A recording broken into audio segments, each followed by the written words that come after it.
Catwings by Ursula K. Le Guin.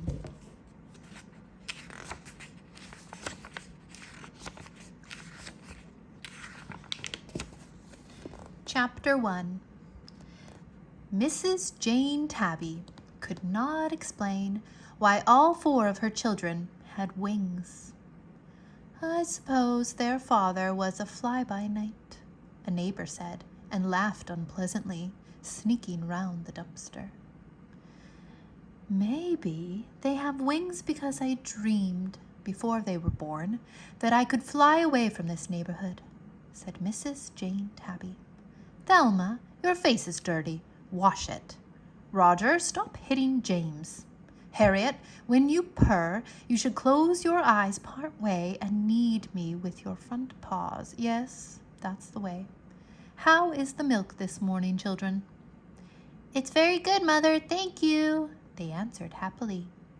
They were beautiful children, well brought up, but Mrs. Tabby worried about them secretly.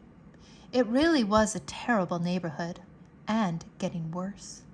Car wheels and truck wheels rolling past all day, rubbish and litter, hungry dogs, endless shoes and boots walking, running, stamping, kicking, nowhere safe and quiet, and less to eat. Most of the sparrows had moved away. The rats were fierce and dangerous. The mice were shy and scrawny. So the children's wings were the least of Mrs. Tabby's worries. She washed those silky wings every day, along with chins and paws and tails, and wondered about them now and then. But she worked too hard finding food and bringing up the family to think much about things she didn't understand. But when the huge dog chased little Harriet and cornered her behind the garbage can, lunging at her with open, white-toothed jaws, and Harriet, with one desperate meow, flew straight up into the air and over the dog's staring head and lighted on a rooftop. Then Mrs. Tabby understood. The dog went off growling, its tail between its legs. Come down now, Harriet, her mother called. Children, come here, please, all of you. They all came back to the dumpster. Harriet was still trembling. The others all purred with her till she was calm. And then Mrs. Jane Tabby said, Children, I dreamed a dream before you were born, and I see now what it meant. This is not a good place to grow up in, and you have wings to fly from it. I want you to do that. I know you've been practicing. I saw James flying across the alley last night. And yes, I saw you doing nosedives too, Roger. I think you are ready. I want you to have a good dinner and fly away, far away. But, Mother, said Thelma, and burst into tears. I have no wish to leave, said Mrs. Tabby. Quietly, my work is here. Mr. Tom Jones proposed to me last night, and I intend to accept him. I don't want you children underfoot. All the children wept, but they knew that that is the way it must be in cat families. They were proud, too, that their mother trusted them to look after themselves. So all together, they had a good dinner from the garbage can that the dog had knocked over. Then Thelma, Roger, James, and Harriet purred goodbye to their dear mother, and one after another they spread their wings and flew up, over the alley, over the roofs, away. Mrs. Jane Tabby watched them. Her heart was full of fear and pride. They are remarkable children, Jane, said Mr. Tom Jones in his soft, deep voice. Ours will be remarkable too, Tom, said Mrs. Tabby. Chapter 2. As Thelma, Roger, James, and Harriet flew on, all they could see beneath them, mile after mile, was the city's roofs, the city's streets. A pigeon came swooping up to join them. It flew along with them, peering at them uneasily from its little round red eye. "What kind of birds are you, anyways?" it finally asked. "Passenger pigeons," James said promptly. Harriet meowed with laughter. The pigeon jumped in midair, stared at her, and then turned and swooped away from them in a great quick curve. "I wish I could fly like that," said Roger. "Pigeons are really dumb," James muttered. "But my wings ache already," Roger said. And Thelma said, "So do mine. Let's land somewhere and rest." Little Harriet was already heading down towards a church steeple.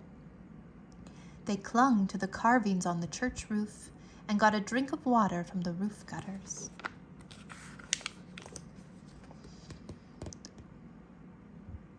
"Sitting in the catbird seat," sang Harriet, perched on a pinnacle. "It looks different over there," said Thelma, pointing her nose to the west. "It looks softer." They all gazed earnestly westward, but cats don't see the distance clearly. "Well, if it's different, let's try it," said James, and they set off again. They could not fly with untiring ease like the pigeons. Mrs. Tabby had always seen to it that they ate well, and so they were quite plump and had to beat their wings hard to keep their weight aloft. They learned how to glide, not beating their wings, letting the wind bear them up. But Harriet found gliding difficult and wobbled badly. After another hour or so, they landed on the roof of a huge factory, even though the air there smelled terrible, and there they slept for a while in a weary, furry heap. Then, towards nightfall, very hungry, for nothing gives an appetite like flying, they woke and flew on. The sun set, the city lights came on, long strings and chains of lights below them, stretching out towards darkness. Towards darkness they flew, and at last, when around them and under them everything was dark, except for one light twinkling over the hill, they descended slowly from the air and landed on the ground. A soft ground, a strange ground. The only ground they knew was pavement, asphalt, cement. This was all new to them. Dirt, earth, dead leaves, grass, twigs, mushrooms, worms. It all smelled extremely interesting. A little creek ran nearby. They heard the song of it and went to drink, for they were very thirsty. After drinking, Roger stayed crouching on the bank, his nose almost in the water, his eyes gazing.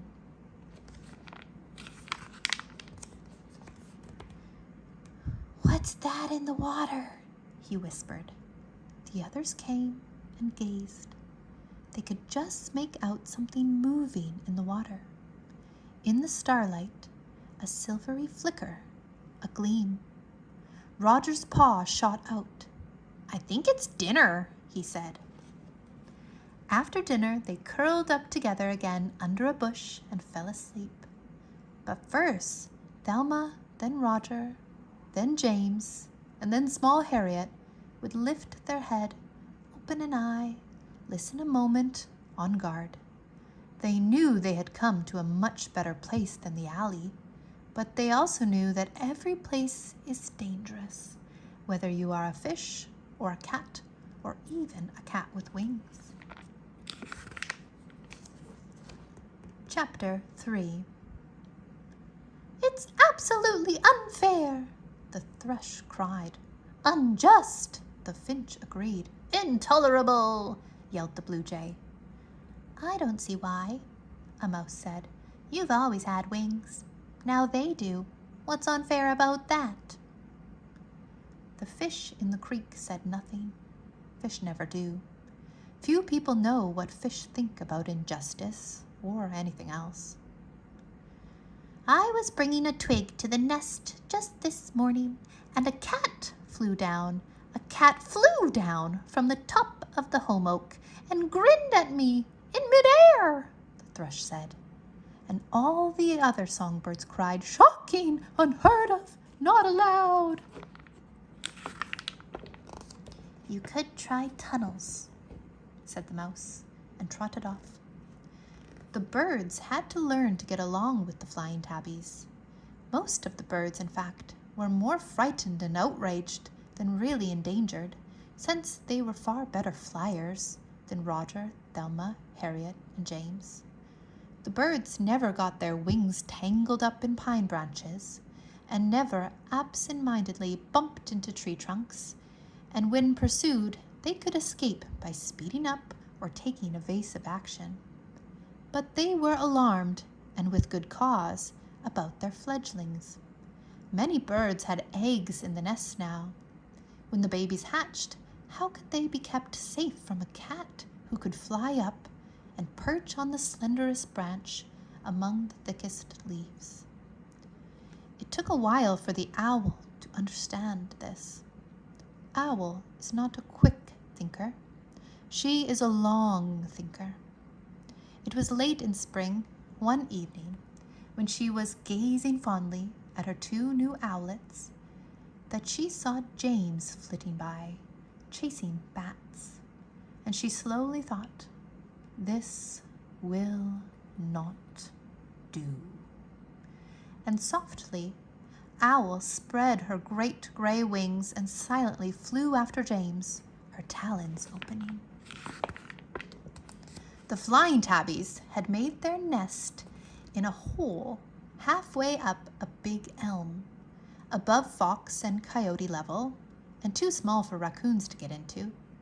Thelma and Harriet were washing each other's necks and talking over the day's adventures when they heard a pitiful crying at the foot of the tree. "James!" cried Harriet. He was crouching under the bushes, all scratched and bleeding, and one of his wings dragged upon the ground. "It was the owl," he said, when his sisters had helped him climb painfully up the tree trunk to their home hole. "I just escaped.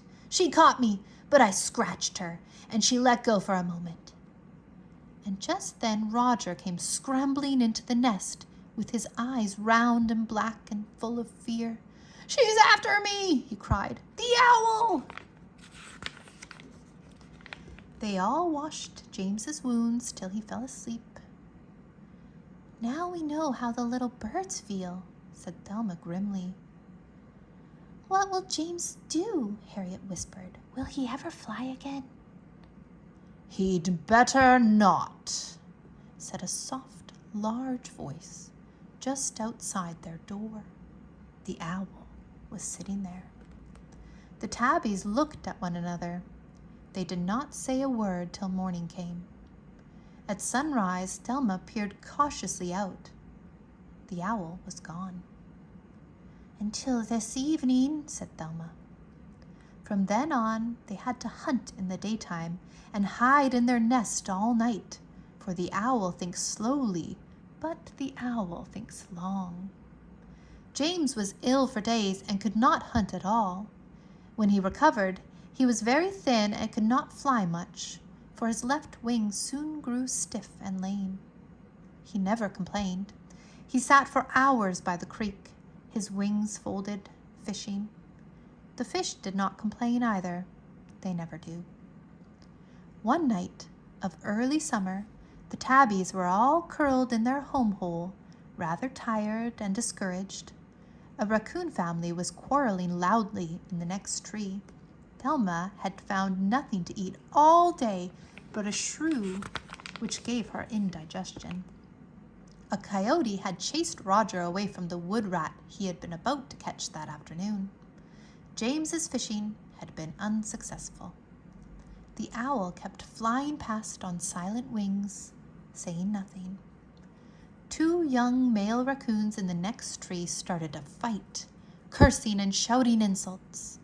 The other raccoons all joined in, screeching and scratching and swearing. "It sounds just like the old alley," James remarked. Do you remember the shoes? Harriet asked dreamily. She was looking quite plump, perhaps because she was so small. Her sister and brothers had become thin and rather scruffy. Yes, James said. Some of them chased me once. Do you remember the hands? Roger asked. Yes, Thelma said. Some of them picked me up once, when I was just a kitten. What did they do, the hands? Harriet asked. They squeezed me. It hurt. And the hands person was shouting, Wings, wings! It has wings! That's when it kept shouting in its silly voice and squeezing me. That's what it kept shouting in its silly voice and squeezing me. What did you do? I bit it, Thelma said, with modest pride. I bit it, and it dropped me, and I ran back to Mother under the dumpster. I didn't know how to fly yet. I saw one today, said Harriet. What? A hands? A shoes? Said Thelma. A human being, said James. A human being, Roger said. Yes, said Harriet. It saw me too. Did it chase you? Did it kick you? Did it throw things at you? No, it just stood and watched me flying, and its eyes got round just like ours. Mother always said, Thelma remarked thoughtfully, that if you found the right kind of hands, you'd never have to hunt again. But if you found the wrong kind, it would be worse than dogs, she said. I think this one is the right kind, said Harriet. What makes you think so? Roger asked, sounding like their mother. Because it ran off and came back with a plateful of dinner, Harriet said. And it put the dinner down on the big stump at the edge of the field where we scared the cows that day, you know.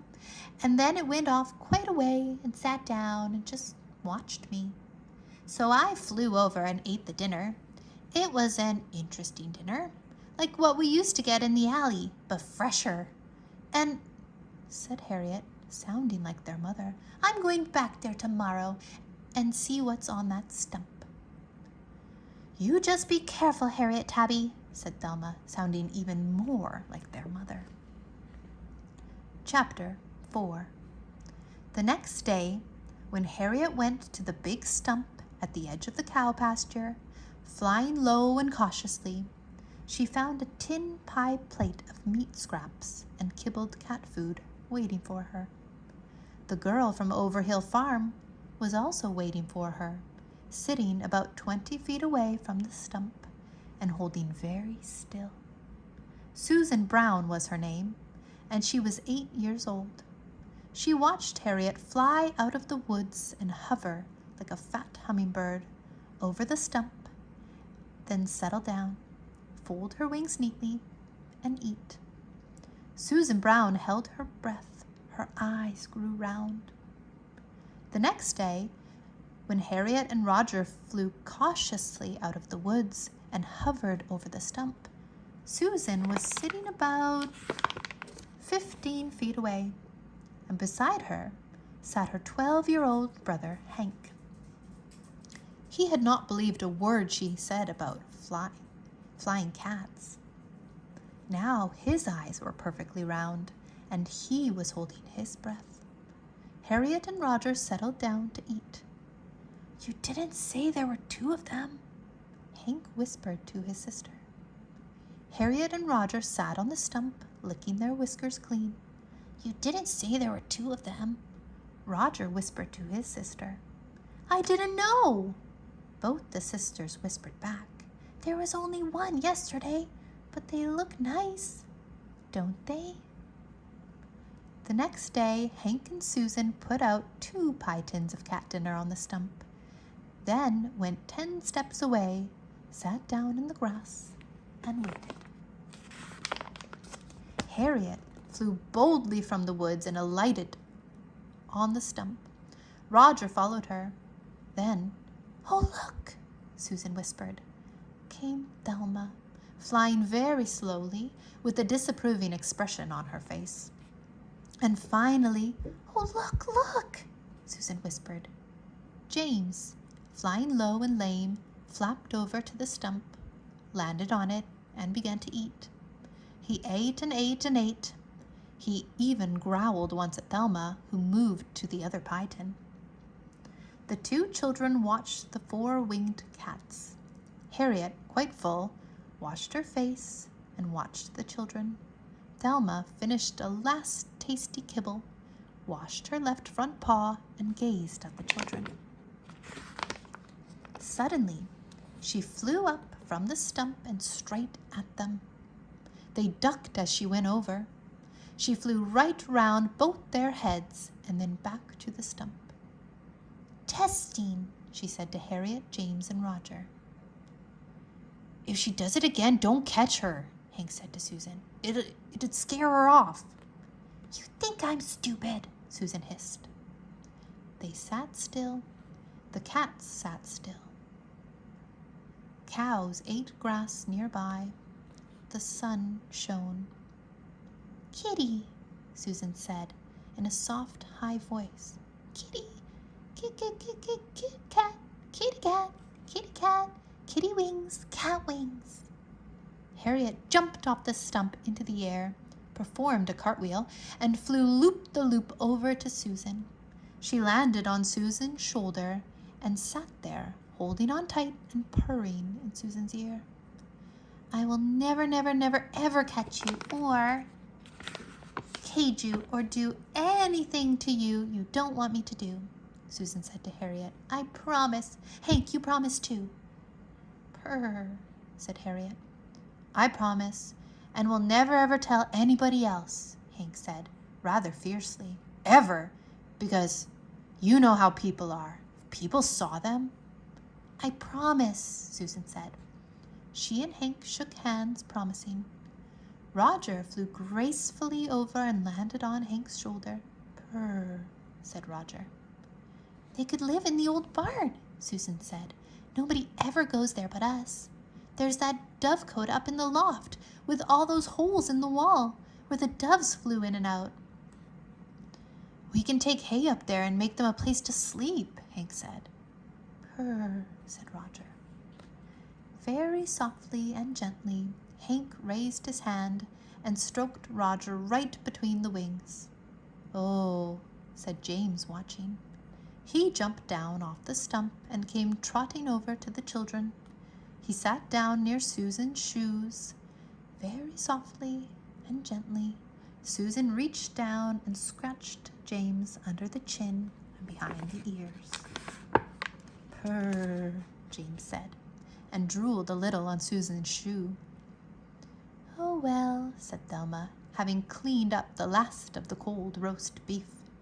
She arose in the air, flew over with great dignity, sat right down in Hank's lap, folded her wings, and said, "Purr, purr, purr." "Oh, Hank," Susan whispered, "their wings are furry." "Oh, James," Harriet whispered, "their hands are kind." The end.